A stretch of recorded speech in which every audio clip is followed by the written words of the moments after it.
Hey everyone, Lauren here from Coffee Cake Quilt Company in my messy craft and quilting space. Sorry about the mess.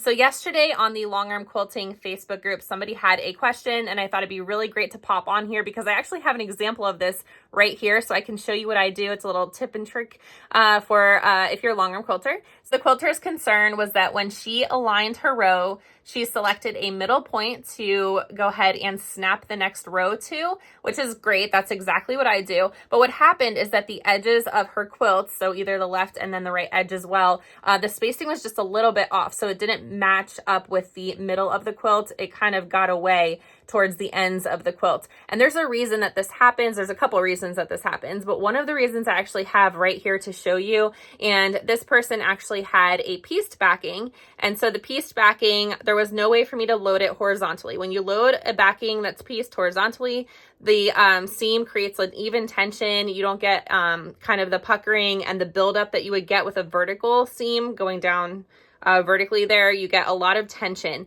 So I'll go ahead and show this to you. I have the quilt loaded now and demonstrate what I did in order to correct that and make the quilting cohesive the entire way across. So I'm going to start here at the center and show you what I'm talking about. So here we have the vertical seam. And what happens is that as you progress this quilt, this is going to keep building and building and building and building thicker and thicker. And it's going to pull this entire vertical area down here super duper tight. But then you end up with super loose ends like this. Can you see how this is kind of bowing here? Okay, and it's the same for both ends. And so then what ends up happening, I'm just going to show you, I've already done these rows. So what happens is, let's go to these 2 points. Can you see that they're offset a little bit? All right, so I'm going to go ahead and align my ruler to the points there. And I'll just show you. So look at my dead bar. And you can see that it's off by maybe 1/4 of an inch there. So what I did to correct that is I took a scrap piece of batting here.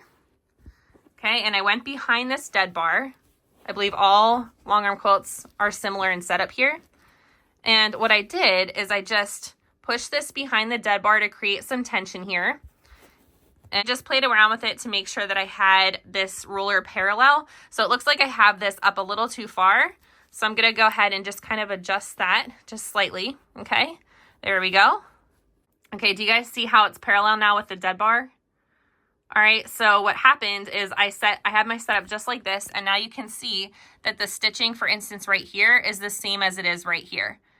All right, but what was happening for her is that she would get to this point and then the stitching would maybe start down here and then be down here even further, because as she progressed towards the edge of the quilt, the pattern itself just kind of spread out more and more and more.